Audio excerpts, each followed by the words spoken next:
یہ بات ہے اس دور کی جب کائنات کے سب سے بڑے صحرا میں لاکھوں انسان بھوک سے تڑپ رہے تھے۔ ہمارے جسم میں اب طاقت نہیں رہا، بھوک ہمیں مار رہی ہے۔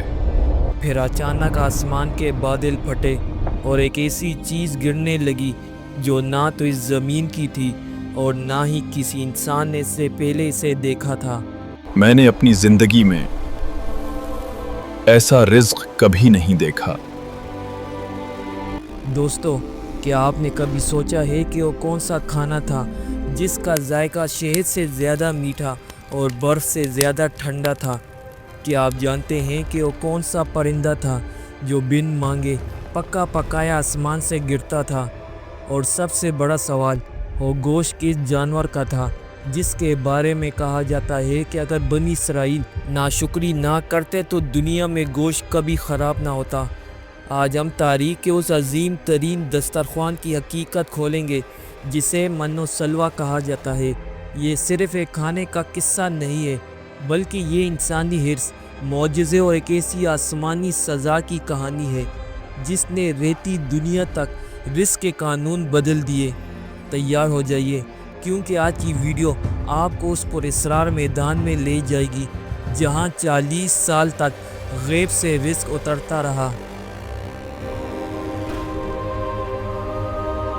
اس واقعے کی شروعات مصر کی اس عظیم ہجرت سے ہوتی ہے جب حضرت موسیٰ علیہ السلام بنی اسرائیل کو فرعون کی غلامی سے نکال کر لائے۔ سمندر پار ہوا، فرعون غرق ہوا، لیکن اب ایک نیا امتحان سامنے تھا۔ بنی اسرائیل میدان تیہ میں پہنچ چکے تھے۔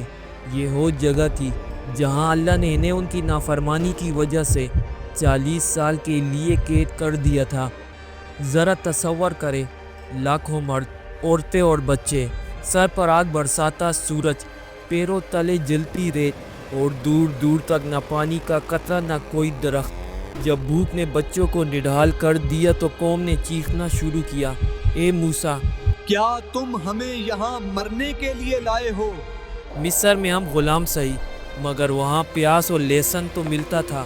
ان کی اس بے صبری پر حضرت موسیٰ علیہ السلام نے اللہ کے حضور دعا کی، اور تب تاریخ کا وہ معجزہ ہوا جس نے سائنس اور عقل کو دنگ کر دیا۔ وہ پراسرار چیز کیا تھی؟ اللہ نے فرمایا، اے موسیٰ، ہم ان پر من نازل کریں گے۔ اب سوال یہ ہے کہ یہ من کیا تھا؟ صبح صادق کے وقت جب لوگ سو کر اٹھتے تو وہ دیکھتے کہ پورے میدان میں روئی کے گالوں کی طرح ایک سفید چیز گری ہوئی ہے۔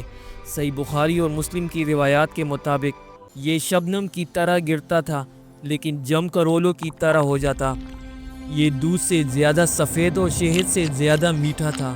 بعض مفسرین کہتے ہیں کہ یہ ادرک کے ذائقے جیسا بھی محسوس ہوتا تھا، اور بعض اسے جنت کا حلوہ کہتے ہیں۔ آج کے دور میں بھی کچھ لوگ اسے مننا کہتے ہیں، جو کچھ خاص درختوں سے نکلتا ہے، لیکن وہ من جو موسیٰ علیہ السلام پر اترا وہ خالص معجزہ تھا جو آسمان سے بارش کی طرح برستا تھا۔ امام قرطبی رحمۃ اللہ علیہ فرماتے ہیں کہ یہ کھانا اتنا قوت بخش تھا کہ اسے کھانے کے بعد انسان کو کسی دوسری غذا کی ضرورت نہیں رہتی تھی۔ وہ گوشت کس جانور کا تھا؟ صرف میٹھے سے گزارا ممکن نہ تھا، لہٰذا بنی اسرائیل نے گوشت کا مطالبہ کیا۔ ہمیں گوشت چاہیے۔ تب سلوہ کا نزول ہوا۔ شام ہوتے ہی ایک جنوبی ہوا چلتی اور لاکھوں کی تعداد میں پرندے اڑتے ہوئے آتے اور بنی اسرائیل کے خیموں کے پاس ڈھیر ہو جاتے۔ یہ بٹیر کے مشابہ پرندے تھے، لیکن عام پرندے نہیں تھے۔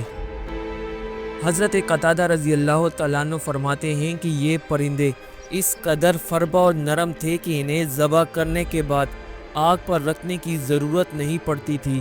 وہ اللہ کے حکم سے تیار شدہ حالت میں ملتے تھے۔ کچھ روایات کے مطابق یہ جنت کے پرندے تھے جن کا گوشت دنیا کے کسی بھی جانور سے زیادہ لذیذ تھا۔ سب سے حیرت انگیز بات یہ تھی کہ یہ پرندے خود چل کر ان کے پاس آتے تھے۔ انہیں پکڑنے کے لیے کوئی شکاری کتا یا جال درکار نہیں تھا، بس ہاتھ بڑھاؤ اور اپنی ضرورت کے مطابق اٹھا لو۔ اللہ نے ایک شرط رکھی تھی، روز کا روز کھاؤ، کل کے لیے جمع نہ کرنا۔ یہ ان کے توکل اللہ پر بھروسے کا امتحان تھا۔ لیکن بنی اسرائیل جن کے دلوں میں قارون جیسی دولت کی ہوس اور فرعون جیسی سرکشی کے اثرات باقی تھے، وہ ڈر گئے۔ انہوں نے سوچا اگر کل یہ پرندے نہ آئے تو انہوں نے چھپا کر گوشت کے ٹکڑے اپنے بستر اور برتنوں میں چھپانا شروع کر دیے، اور یہیں سے وہ عبرتناک موڑ آیا۔ جیسی انہوں نے ذخیرہ اندوزی کی، اس پاکیزہ آسمانی گوشت میں کیڑے پڑ گئے اور وہ سڑنے لگا۔ حدیث مبارکہ میں آتا ہے کہ اگر بنی اسرائیل نہ ہوتے، یعنی وہ گوشت نہ چھپاتے اور ناشکری نہ کرتے، تو کبھی گوشت نہ سڑتا اور نہ بو پیدا ہوتی۔ یعنی دنیا میں گوشت کے خراب ہونے کی ابتدا اس قوم کی ناشکری سے ہوئی۔ شاہ ولی اللہ محدث دہلوی اپنی کتابوں میں لکھتے ہیں کہ من و سلوہ کا نزول دراصل اس بات کی علامت تھا کہ جب کوئی قوم اپنے نبی کی مکمل فرمانبردار بن جاتی ہے تو اللہ کائنات کے قوانین اس کے لیے بدل دیتا ہے۔ لیکن جب بنی اسرائیل نے کہا کہ ہمیں لہسن، پیاز اور دال چاہیے، تو حضرت موسیٰ علیہ السلام نے ایک تاریخی جملہ کہا جو آج بھی قرآن میں محفوظ ہے، کیا تم بہتر چیز کے بدلے ادنیٰ چیز لینا چاہتے ہو؟ انہوں نے جنت کا پکا پکایا کھانا چھوڑ کر زمین کی مشقت مانگ لی، نتیجتاً ان سے یہ نعمت چھین لی گئی اور انہیں ذلت و مسکینی کا سامنا کرنا پڑا۔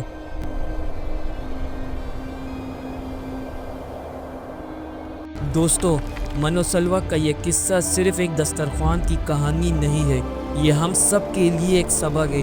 آج ہمارا من و سلوہ اور رزق ہے جو اللہ ہمیں عزت کے ساتھ دے رہا ہے، لیکن جب ہم حرام کے ذریعے زیادہ جمع کرنے کی دوڑ میں لگ جاتے ہیں، جب ہم اللہ کے دیے ہوئے پر راضی نہیں ہوتے، تو ہمارے رزق سے بھی وہ آسمانی برکت ختم ہو جاتی ہے اور صرف بے چینی باقی رہ جاتی ہے۔ بنی اسرائیل نے ناشکری کی تو آسمانی دسترخوان اٹھا لیا گیا، کہیں ہم بھی اپنی ناشکری سے اپنے گھروں کی برکت تو نہیں اڑا رہے؟